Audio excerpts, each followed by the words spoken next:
അടിച്ചീമാരെ നാശമായി കഴിഞ്ഞു. ഇപ്പോൾ അവന്മാർ വളരെ സൈലന്റ്. അവന് ബീഫ് പോലും ഇപ്പൊ കഴിക്കണ്ട. അപ്പൊ എന്താണ് ഇവന്മാരുടെ സ്ഥിതി? അതായത് അടി കിട്ടുവാണെങ്കിൽ ഇവൻ പാഠം പഠിക്കും.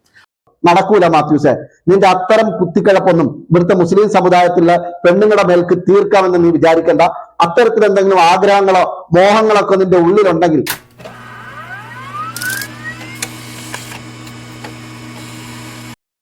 പ്രിയപ്പെട്ട സുഹൃത്തുക്കളെ, നിങ്ങൾക്ക് എല്ലാവർക്കും നമ്മുടെ ഡെയിലി ഡാഷ് മലയാളം ചാനലിന്റെ പുതിയൊരു വീഡിയോയിലേക്ക് സ്വാഗതം.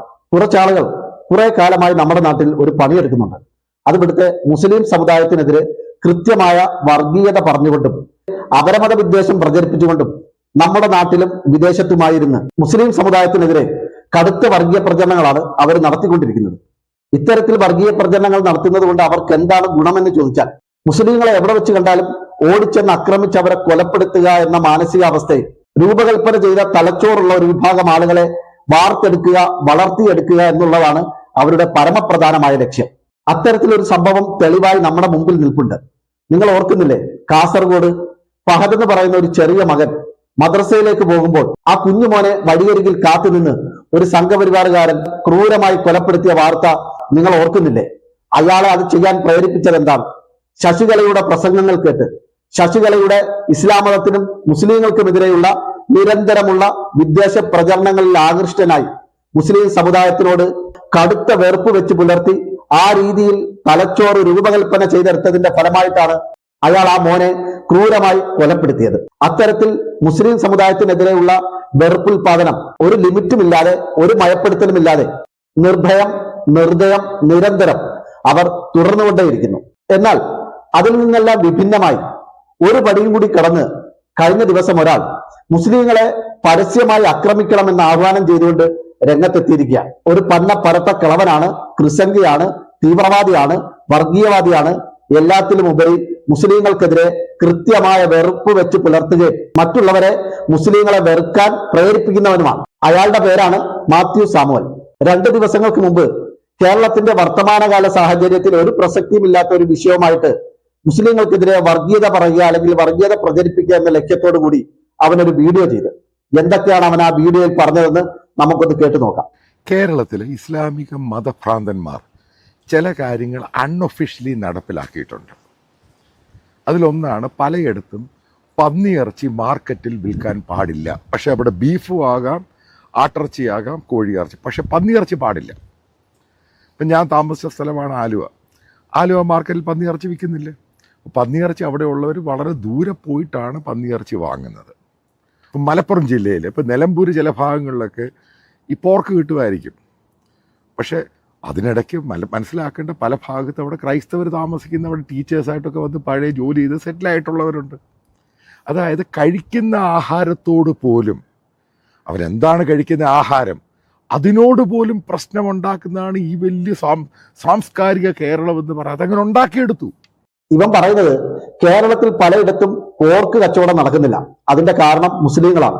മുസ്ലിങ്ങൾ പറഞ്ഞതുകൊണ്ടാണ് കേരളത്തിൽ പല സ്ഥലങ്ങളിലും പന്നിയിറച്ചി വിൽക്കാത്തത്. കേരളത്തിൽ എവിടെയെങ്കിലും മുസ്ലിങ്ങൾ ഭരിക്കുന്ന മാർക്കറ്റുകളുണ്ടോ? എവിടെയെങ്കിലും ഏതെങ്കിലും തരത്തിലുള്ള വ്യവസായങ്ങൾ നടക്കണമെന്ന്, അല്ലെങ്കിൽ ഏതൊക്കെ തരത്തിലുള്ള വ്യവസായങ്ങൾ നടത്തണമെന്ന് തീരുമാനിക്കുന്നത് മുസ്ലിങ്ങളാണ്. അത് ഇവിടുത്തെ സർക്കാരല്ലേ? പിന്നെ എന്തടിസ്ഥാനത്തിലാണ് ഈ പന്ന പുരട്ട കിളവൻ വന്നിരുന്നുകൊണ്ട് അനാവശ്യമായ കാര്യങ്ങൾ വിളിച്ചു പറയുന്നത്? ആലുവ മാർക്കറ്റിൽ പന്നിയിറച്ചി കിട്ടുന്നില്ല എങ്കിൽ എന്തുകൊണ്ടാണ് അവിടെ അവർ പന്നിയിറച്ചി വിൽക്കാത്തതെന്ന് അവരോട് ചോദിക്കണം. ആ ഭാഗത്തുള്ളവർക്ക് ചിലപ്പോൾ പന്നിയിറച്ചി താല്പര്യം ഉണ്ടാവില്ല, അതുകൊണ്ടായിരിക്കും അവരവിടെ പന്നിയിറച്ചി വിൽക്കാത്തത്. പന്നിയിറച്ചി വിൽക്കാനുള്ള ശ്രമം നടത്തിയപ്പോൾ അവിടെ ആരും പോയി അത് വാങ്ങി കഴിക്കുന്നുണ്ടാവില്ല. മുസ്ലിങ്ങൾ മാത്രമല്ല സുഹൃത്തെ പന്നിയിറച്ചി കഴിക്കാത്തത്, ഹൈന്ദവരിലും ക്രൈസ്തവരിലും പന്നിയിറച്ചി കഴിക്കാത്ത ധാരാളം മനുഷ്യന്മാർ ജീവിക്കുന്ന നാടാണ് നമ്മുടേത്. അതെല്ലാം ഒരു മതത്തിന്റെ തലയിൽ കൊണ്ടുവന്ന് വെക്കുക എന്നുള്ളത് എന്ത് ലക്ഷ്യത്തിന്റെ ഭാഗമാണെന്നുള്ളത് ഞങ്ങൾക്കെല്ലാവർക്കും വ്യക്തമായിട്ട് അറിയാം. പിന്നെ രണ്ടാമതായിട്ട് ഇവൻ പറയുന്നത് മലപ്പുറത്തിന്റെ പല ഭാഗങ്ങളിലും പോർക്ക് കിട്ടാനില്ല, അവിടെയൊന്നും പന്നിയിറച്ചി കിട്ടാത്തത് കൊണ്ട് ആ ഭാഗങ്ങളിലൊക്കെ മറ്റ് സ്ഥലങ്ങളിൽ നിന്നൊക്കെ ജോലി സംബന്ധമായി അവിടെ വന്ന് താമസിച്ച് അവിടെ തന്നെ സെറ്റിലായ പല ഹൈന്ദവർക്കും ക്രൈസ്തവർക്കും പന്നിയിറച്ചി കഴിക്കാൻ പറ്റുന്നില്ല. അതുകൊണ്ട് എന്താണ് വേണ്ടത്? മലപ്പുറത്തെ മുസ്ലിങ്ങൾ അങ്ങനെയുള്ളവർക്ക് കഴിക്കാൻ വേണ്ടിയിട്ട് അവിടെ പന്നിയിറച്ചിയുടെ ബിസിനസ് തുടങ്ങണം, അതിന്റെ വ്യാപാരം അവർ തുടങ്ങണം. എന്താണ് അതുകൊണ്ട് നീ ഉദ്ദേശിക്കുന്നത്? അവിടെ അങ്ങനെ ആർക്കെങ്കിലും പന്നിയിറച്ചി കഴിക്കാൻ താല്പര്യമുണ്ടെങ്കിൽ അവർക്ക് തന്നെ അവിടെ അതിന് വേണ്ട സൗകര്യങ്ങൾ ചെയ്യാമല്ലോ. മലപ്പുറത്ത് ആർക്ക് വേണമെങ്കിലും പന്നിയിറച്ചി വിൽക്കുന്ന സ്റ്റാളുകൾ തുടങ്ങാമല്ലോ. അതിന് ആരും ഒരു തടസ്സമല്ലല്ലോ. അതിന് മലപ്പുറത്ത് താമസിക്കുന്ന ആരെങ്കിലും അതിന് തടസ്സം നിൽക്കുമോ?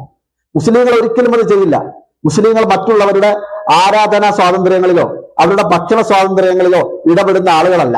അങ്ങനെ ഇടപെട്ടാൽ അവരുടെ മതവിശ്വാസം അതിനെതിരാണ്. മലപ്പുറത്ത് താമസിക്കുന്ന ഹൈന്ദവരായിട്ടുള്ള ക്രൈസ്തവരായിട്ടുള്ള ഏതെങ്കിലും ആളുകൾ അവർക്ക് പോർക്ക് കഴിക്കാൻ പറ്റുന്നില്ല, അതുകൊണ്ട് വലിയ ബുദ്ധിമുട്ടാണ്, വലിയ പ്രയാസമാണെന്ന് പറഞ്ഞ് നിന്നെ ആരെങ്കിലും കോൺടാക്ട് ചെയ്തോ? അങ്ങനെ ഉണ്ടെങ്കിൽ നീ അവർക്കെല്ലാവർക്കും ആഴ്ചയിലോ അല്ലെങ്കിൽ മാസത്തിലോ ഒരിക്കലും പോർക്ക് വാങ്ങിച്ചു കൊടുക്കണം. അതല്ലെങ്കിൽ നിനക്ക് തന്നെ അവിടെ പോയി ഒരു പോർക്കിന്റെ സ്റ്റാൾ തുടങ്ങാമല്ലോ. ആരും നിന്നെ ഒന്നും ചെയ്യില്ല. നീ ഒരു മാധ്യമ പ്രവർത്തകനല്ലേ, ലോകം മുഴുവൻ സഞ്ചരിച്ചിട്ടുള്ള ആളല്ലേ. 10 പൈസയുടെ വിവരം നിനക്കില്ലെങ്കിലും ഈ പറയപ്പെട്ട കാര്യങ്ങളെ കുറിച്ച് നിനക്കൊരു ഏകദേശ ധാരണ ഉണ്ടാവുമല്ലോ. അപ്പൊ പിന്നെ ആ രീതിയിലുള്ള പടിയെടുക്കുകയല്ലേ വേണ്ടത്. അല്ലാതെ അവിടെ പോർക്ക് കഴിക്കാൻ സമ്മതിക്കുന്നില്ല, അല്ലെങ്കിൽ അവിടെ പോർക്ക് വ്യവസായം സമ്മതിക്കുന്നില്ല എന്നൊക്കെ ഒരു മതത്തിനെതിരെ കൃത്യമായ വർഗീയ പ്രചരണം നടത്തുന്നത് കൊണ്ട് നിനക്ക് എന്ത് നേട്ടമാണ് കിട്ടുന്നത് ഈ വയസ്സാം കാലത്ത്? ഈ വയസ്സാം കാലത്ത് നിനക്ക് എന്തിന്റെ കുത്തിക്കിഴപ്പാണ്? ഇവന്റെ യഥാർത്ഥ പ്രശ്നം എന്താണെന്ന് ഞാൻ പറയാം. കുറച്ചു നാൾ മുമ്പ് മുസ്ലിം പെണ്ണുങ്ങൾ പർദ്ദ ധരിക്കുന്നതിനെതിരെ കടുത്ത വിമർശനം നടത്തിക്കൊണ്ട് ഇവനൊരു വീഡിയോ ചെയ്തിരുന്നു. അതിലിവൻ പറഞ്ഞത് നമ്മുടെ നാട്ടിലെ ഹൈന്ദവരായ സുഹൃത്തുക്കളും അതുപോലെ തന്നെ ക്രൈസ്തവരായ സ്ത്രീകളും ഒക്കെ അവരെല്ലാവരും അവരാരും പർദ്ദയൊന്നും ധരിക്കുന്നില്ല, അവരൊക്കെ നല്ല വസ്ത്രങ്ങൾ ധരിച്ച് പുറത്തിറങ്ങുന്നു, അവരൊക്കെ സാരി ഉടുക്കുന്നു, ചുരിദാർ ധരിക്കുന്നു. പിന്നെ ഈ മുസ്ലിം പെണ്ണുങ്ങൾ മാത്രം എന്തിനാണ് ചാക്കിൽ കയറിയിരിക്കുന്നത്? അവൾമാർക്ക് എന്താണ് ഈ പർദ്ദ ഉപേക്ഷിച്ചാൽ എന്നൊരു ചോദ്യം ഇവൻ ചോദിച്ചു. ഇവന്റെ ഉദ്ദേശം എന്താണെന്നറിയോ? ഇവന് പ്രായമായപ്പോൾ ഇവന് ഞരമ്പ് രോഗം കൂടിയിരിക്കുകയാണ്. സാധാരണ ആളുകൾക്ക് പ്രായമാകുമ്പോൾ ശാരീരികമായ അവശതകളും മാനസികമായ ചില പ്രയാസങ്ങളൊക്കെ ഉണ്ടാവാറുണ്ട്. പക്ഷെ ഇവന് കഴപ്പും കൂടെ മൂത്തിരിക്കുകയാണ്. പ്രായം കൂടിയപ്പോ മുസ്ലിങ്ങളോടുള്ള വർഗീയത കൂടിയെന്ന് മാത്രമല്ല, മുസ്ലിം സ്ത്രീകളുടെ ശരീരത്ത് കൂടി ഈ പരട്ടക്കിളവൻ കണ്ണു വെച്ചുകൊണ്ടിരിക്കുകയാണ്. ഇവൻ ഈ ക്രൈസ്തവരായിട്ടുള്ള ഹൈന്ദവരായിട്ടുള്ള സ്ത്രീകൾ സാരി ഉടുത്തുകൊണ്ട് നടക്കുന്നതും ചുരിദാർ ഇട്ടുകൊണ്ട് നടക്കുന്നതും മറ്റു പലതരത്തിലുള്ള വസ്ത്രങ്ങളൊക്കെ ഇട്ട് നടക്കുന്നതൊക്കെ കണ്ട് വെള്ളമിറക്കി ഇനി ഇവർക്ക് മുസ്ലിം പെണ്ണുങ്ങളുടെ ശരീരം കൂടി കാണണം. അവരുടെ തുടുത്തു നിൽക്കുന്ന ഭാഗങ്ങളും മുഴച്ചു നിൽക്കുന്ന ഭാഗങ്ങളും തള്ളി നിൽക്കുന്ന ഭാഗങ്ങളും ഒക്കെ കണ്ട് ഇവന് ശിഷ്ടകാലം വാണമടിച്ച് ഇവന് സുഖമായിട്ട് ജീവിക്കണം. നടക്കൂല മാത്യൂസെ. നിന്റെ അത്തരം കുത്തിക്കിഴപ്പൊന്നും ഇവിടുത്തെ മുസ്ലിം സമുദായത്തിലെ പെണ്ണുങ്ങളുടെ മേൽക്ക് തീർക്കാമെന്ന് നീ വിചാരിക്കേണ്ട. അത്തരത്തിൽ എന്തെങ്കിലും ആഗ്രഹങ്ങളോ മോഹങ്ങളൊക്കെ നിന്റെ ഉള്ളിലുണ്ടെങ്കിൽ നീ സ്വയം കാലിന്റെ ഇടയിൽ വെച്ചങ്ങ് ആത്മരതി അടയുന്നതായിരിക്കും നല്ലത്. ഇവർ തന്നെയല്ലേ പറയുന്നത് അവർ ബീഫ് കഴിക്കും? ഏത് മലയാളിയാണ് ബീഫ് കഴിക്കുക? അതെൻ്റെ എല്ലാ സുഹൃത്തുക്കളും, അതായത് ഹിന്ദു ആണെങ്കിലും ക്രിസ്ത്യൻ ആണെങ്കിലും മുസ്ലിം എല്ലാവരും ബീഫ് കഴിക്കും. പക്ഷേ എനിക്ക് പല സുഹൃത്തുക്കളുണ്ട് ആലുവായി വെച്ച് പരിചയപ്പെട്ട മുസ്ലിങ്ങളായിട്ടുള്ള, ഇവരാരും തന്നെ പോർക്ക് കഴിക്കുന്നത്. പോർക്ക് ഏതാണ്ട് വലിയ ഭീകര സംഭവമായിട്ടാണ് ഇവർ കരുതിയിരിക്കുന്നത്. എന്നാൽ മനസ്സിലാക്കേണ്ട ഏറ്റവും വലിയ പ്രധാനപ്പെട്ട പോയിൻ്റ് ഉണ്ട്. ലോകത്ത് ഏറ്റവും കൂടുതൽ ആളുകൾ കഴിക്കുന്നത് പോർക്കാണ്. അതിന് പല കാരണങ്ങളുണ്ട്. അതിൻ്റെ പോർക്കാണ് ലോകത്തിൽ ഏറ്റവും കൂടുതൽ ആൾക്കാർ കൺസംഷനുള്ള മീറ്റ് എന്ന് പറയുന്നത്. അതിന് 1-1.5 മാസം മുമ്പാണ് കൂർഗി പോയപ്പോഴാണ് ഈ രസകരമായ വസ്തുത മനസ്സിലാക്കിയത്. ഇവരാദ്യം അവിടെ പോർക്കിനെ എതിർത്ത് അടിച്ച് ഇവന്മാരെ നാശമായി കഴിഞ്ഞു. ഇപ്പോൾ അവന്മാർ വളരെ സൈലൻ്റ്. അവന് ബീഫ് പോലും ഇപ്പോൾ കഴിക്കണ്ട. അപ്പോൾ എന്താണ് ഇവന്മാരുടെ സ്ഥിതി? അതായത് അടി കിട്ടുവാണെങ്കിൽ ഇവൻ പാഠം പഠിക്കും. ആ രീതിയിലാണ് മുന്നോട്ട് പോയി ഓരോ മലയാളിയും കാണിച്ചു കൊടുക്കേണ്ടത് ഈ കൂർഗ് സ്റ്റൈൽ എന്തുവാണെന്ന്. കാരണം അവൻ ഭക്ഷണ കാര്യത്തിൽ അവൻ്റെ റെസ്ട്രിക്ഷൻ കൊണ്ടുവരുവാണെങ്കിൽ അതിനെ എതിർക്കാൻ മലയാളി പഠിക്കണം. കാരണം നീ നിന്റെ ആഹാരം എന്താണ് നിനക്ക് കഴിക്കാനുള്ള അവകാശം. പിന്നെ ഇവൻ പറയുന്ന ഒരു കാര്യം, എനിക്ക് മുസ്ലിം സുഹൃത്തുക്കളുണ്ട്, ക്രൈസ്തവ സുഹൃത്തുക്കളുണ്ട്, ഹൈന്ദവ സുഹൃത്തുക്കളുണ്ട്. അതിൽ ഞങ്ങൾ എല്ലാവരും ബീഫ് കഴിക്കാറുണ്ട്. പക്ഷെ മുസ്ലിങ്ങൾ മാത്രം പോർക്ക് കഴിക്കാറില്ല. എന്നാൽ ബാക്കിയുള്ള ഞങ്ങൾ എല്ലാവരും പോർക്ക് കഴിക്കാറുണ്ട്. അതെന്താ മുസ്ലിങ്ങൾ പോർക്ക് കഴിക്കാത്ത? അവർക്ക് എന്താ പോർക്ക് കഴിച്ചാല്? പോർക്ക് എന്ന് പറയുന്നത് ലോകത്ത് ഏറ്റവും കൂടുതൽ ആളുകൾ കഴിക്കുന്ന ഒരു മീറ്റാണ്. ഏറ്റവും കൂടുതൽ പോഷക ഗുണങ്ങൾ അടങ്ങിയിട്ടുള്ള ആഹാരം പോർക്കാണ്. അതെന്താണ് മുസ്ലിങ്ങൾക്ക് കഴിച്ചാൽ? എടാവേ, നിനക്ക് പോർക്ക് ഇഷ്ടമാണെങ്കിൽ നീ അത് കഴിച്ചോ. അത് വലിയ സംഭവമാണെങ്കിൽ അതിനകത്ത് എന്തൊക്കെയോ തേങ്ങാക്കൊലകൾ ഉണ്ടെങ്കിൽ നീ അത് കഴിച്ചോ. ഞങ്ങൾക്കത് കഴിക്കാൻ താല്പര്യമില്ല. ഞങ്ങൾക്കത് നിഷിദ്ധമാണ്. ഞങ്ങളുടെ മതം അത് നിഷിദ്ധമാക്കിയതാണ്. ഞങ്ങൾക്കതുകൊണ്ട് താല്പര്യമില്ല. നീ എന്തിനാണ് അത് ഞങ്ങളുടെ വായിൽ കുത്തിക്കയറ്റുന്നത്? അതിന്റെ ആവശ്യം എന്താണ്? നിന്റെ സംസാരത്തിൽ നിന്ന് മനസ്സിലാകുന്നത് ബീഫ് എന്ന് പറയുന്നത് മുസ്ലിങ്ങളുടെ ഭക്ഷണവും പോർക്ക് എന്ന് പറയുന്നത് ക്രിസ്ത്യാനികളുടെ ഭക്ഷണവും ചിക്കൻ എന്ന് പറയുന്നത് ഹിന്ദുക്കളുടെ ഭക്ഷണവും. നീ എന്തിനാണ് ഈ ഭക്ഷണത്തിനകത്ത് മതം കലർത്തുന്നത്? നീ ലോകം സഞ്ചരിച്ചിട്ടുള്ള ഒരു മാധ്യമ പ്രവർത്തനല്ലേ? നിനക്ക് ഒരുപാട് അനുഭവ ജ്ഞാനങ്ങൾ ഉണ്ടെന്നല്ലേ പറയുന്നത്? ഈ വർഗീയത തലയിലേക്ക് കയറുമ്പോൾ എന്തുകൊണ്ടാണ് ഈ സാമാന്യ ബുദ്ധി എന്ന് പറയുന്ന ഒരു സാധനം നഷ്ടപ്പെടുന്നത്? പോർക്കിനകത്ത് ഏതാണ്ട് വലിയ സംഭവങ്ങളൊക്കെ ഉണ്ടെങ്കിൽ അത് നീ വാങ്ങിച്ചു കഴിച്ചോ, അല്ലെ നീ ആഗ്രഹിക്കുന്നവർക്ക് അത് വാങ്ങിച്ചു കൊടുത്തോ. അതിന് മുസ്ലിങ്ങൾ അത് കഴിക്കണമെന്ന് പറയുന്നതിന്റെ ഉദ്ദേശം എന്താണെന്ന്, അതിന്റെ പിന്നിലുള്ള യുക്തി എന്താണെന്ന് മനസ്സിലാവുന്നില്ല. ഇതിനിപ്പം പറയുന്നത് കുറച്ചു നാൾ മുമ്പ് ഇവൻ കർണാടകയിലെ ഗൂർക്ക് എന്ന് പറയുന്ന ഒരു സ്ഥലത്ത് പോയി. കേരളത്തിന്റെ ബോർഡറാണ് എന്നൊക്കെയാണ് അവൻ പറയുന്നത്. അവിടെ മുഴുവൻ മുസ്ലിങ്ങളാണ് ഭൂരിപക്ഷമുള്ളത്. ആ സ്ഥലത്ത് ഒരു കാലത്ത് എല്ലാവരും ബീഫ് കഴിക്കുമായിരുന്നു, പോർക്ക് കഴിക്കുമായിരുന്നു. പക്ഷെ മുസ്ലിങ്ങൾ അവിടെ പോർക്കിനെതിരെ സമരം ചെയ്തു, പോർക്ക് വിൽക്കാൻ അനുവദിച്ചില്ല. അങ്ങനെ അവിടെ ഉണ്ടായിരുന്നവരെല്ലാവരും കൂടി അവിടുത്തെ മുസ്ലിങ്ങളെ തല്ലി അടിച്ച് നിലംപരിശാക്കി. അതോടുകൂടി മുസ്ലിങ്ങൾ ഓക്കെ ആയി. ഇപ്പൊ അമാർക്ക് ബീഫ് പോലും കഴിക്കാൻ പറ്റുന്നില്ല. എന്നാൽ പോർക്ക് ഇഷ്ടം പോലെ കഴിക്കാൻ അവിടെ ആർക്കും സ്വാതന്ത്ര്യമുണ്ടായി. ഇവന്മാർക്ക് ബീഫ് കഴിക്കണമെങ്കിൽ, ഈ മുസ്ലിങ്ങൾക്ക് ബീഫ് കഴിക്കണമെങ്കിൽ എവിടെങ്കിലും ഒളിച്ചും പാത്തും ഏതെങ്കിലും മലയാളികൾ നടത്തുന്ന റെസ്റ്റോറന്റിലൊക്കെ പോയാലേ അങ്ങനെ ബീഫ് കഴിക്കാൻ പറ്റുള്ളൂ. ആ രീതിയിൽ അവന്മാരെ അടിച്ച് നിലംപരിശാക്കി. അതുകൊണ്ട് നമ്മൾ മലയാളികളും ഈ രീതിയിൽ മുസ്ലിങ്ങളെ കൈകാര്യം ചെയ്യണം. ഈ രീതിയിൽ മുസ്ലിങ്ങളെ കൈകാര്യം ചെയ്യാൻ മലയാളികൾ മുന്നോട്ട് വന്നാൽ എങ്ങനെ? ഇങ്ങനെ ആക്രമിച്ച് മുസ്ലിങ്ങളെ പരസ്യമായി ആക്രമിക്കാൻ നമ്മൾ മുമ്പോട്ട് വന്നാൽ നമുക്കിവിടെ ഭക്ഷണ സ്വാതന്ത്ര്യം ഉണ്ടാവും, നമുക്കിവിടെ വസ്ത്ര സ്വാതന്ത്ര്യം ഉണ്ടാവും, നമുക്ക് ഇന്ത്യൻ ഭരണഘടന നൽകുന്ന എല്ലാ സ്വാതന്ത്ര്യങ്ങളും ഉണ്ടാവും. അതോടുകൂടി ഇവിടുത്തെ ശരീഅത്ത് ഭരണം അവസാനിക്കും എന്നൊക്കെയാണ് ഈ പന്ന പറട്ട കിളവൻ ഇരുന്നുകൊണ്ട് പറയുന്നത്. നിങ്ങളൊന്ന് ആലോചിച്ച് നോക്കൂ, നമ്മുടെ നാട്ടിൽ എവിടെയെങ്കിലും ശരീഅത്ത് നിയമപ്രകാരമാണോ ഭരണം നടക്കുന്നത്? നമ്മുടെ നാട്ടിൽ മുസ്ലിങ്ങൾ പറയുന്ന അനുസരിച്ചിട്ടാണോ നിയമം നടക്കുന്നത്? മുസ്ലിങ്ങൾ കാരണം ഇഷ്ടപ്പെട്ട ഭക്ഷണം കഴിക്കാൻ പറ്റുന്നില്ലെന്നാണ് അവൻ പറയുന്നത്.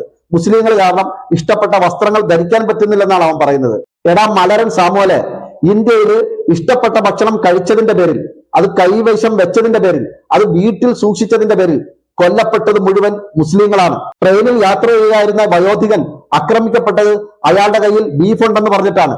അത്തരത്തിൽ ഇന്ത്യയിൽ ഏറ്റവും കൂടുതൽ പേർ ഇഷ്ടപ്പെട്ട ഭക്ഷണം കഴിച്ചതിന്റെ പേരിലോ അല്ലെങ്കിൽ ആ ഭക്ഷണം ആഗ്രഹിച്ചതിന്റെ പേരിലോ കൊല്ലപ്പെട്ടത് മുഴുവൻ മുസ്ലിം സമുദായത്തിൽ നിന്നാണ്.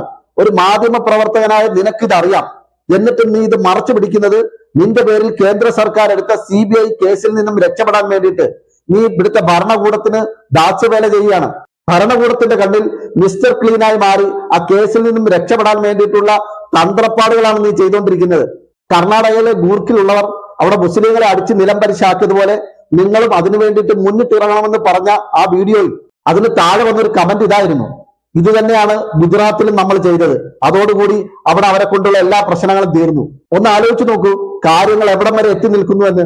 2000-ലധികം വരുന്ന മുസ്ലിങ്ങളെ കൂട്ടക്കൊല ചെയ്ത ഗുജറാത്ത് വംശഹത്യയെ പോലും വീണ്ടും ഓർമ്മിപ്പിക്കുന്ന വിധത്തിൽ, അല്ലെങ്കിൽ അത്തരം നടപടിക്രമങ്ങൾ അല്ലെങ്കിൽ അത്തരം കലാപങ്ങൾ നാട്ടിൽ ഉണ്ടാവണം എന്ന് ആവശ്യപ്പെടുന്ന രീതിയിൽ, അതിനെ പ്രോത്സാഹിപ്പിക്കുന്ന രീതിയിലാണ് ഈ വൃത്തികെട്ടവൻ, ഈ പരട്ട കിളവൻ, ഈ സംഘി, ചാണകം, ക്രിസംഗി, നായിന്റെ മോൻ പറഞ്ഞുകൊണ്ടിരിക്കുന്നത്, ആളുകളെ പ്രേരിപ്പിച്ചുകൊണ്ടിരിക്കുന്നത്. എടാ മാത്യൂസേ, നീയല്ല നിന്റെ തന്ത ഇനി നിന്നെ പോലെ 10 ഉണ്ടാക്കിയാലും ആ 10 പേര് ഒരുപോലെ ഇരുന്ന് കുറച്ചാലും ഇവിടുത്തെ മുസ്ലിം സമുദായത്തിനെതിരെ നിനക്കൊന്നും ഒരു ചുക്കും ചെയ്യാൻ പറ്റില്ല. ആ ഞങ്ങൾക്ക് ഇന്ത്യ രാജ്യത്ത് തല ഉയർത്തി ജീവിക്കാൻ നിന്നെ പോലുള്ള വർഗീയവാദികളുടെ ഔദാര്യത്തിന്റെ ആവശ്യമൊന്നുമില്ല. ഞങ്ങളുടെ കാലിന്റെ ഇടയിൽ നിന്നും കൊഴിഞ്ഞു പോകുന്ന രോമത്തിന്റെ വില പോലും നിനക്കൊന്നും ഞങ്ങൾ കൽപ്പിച്ചിട്ട് പോലുമില്ല.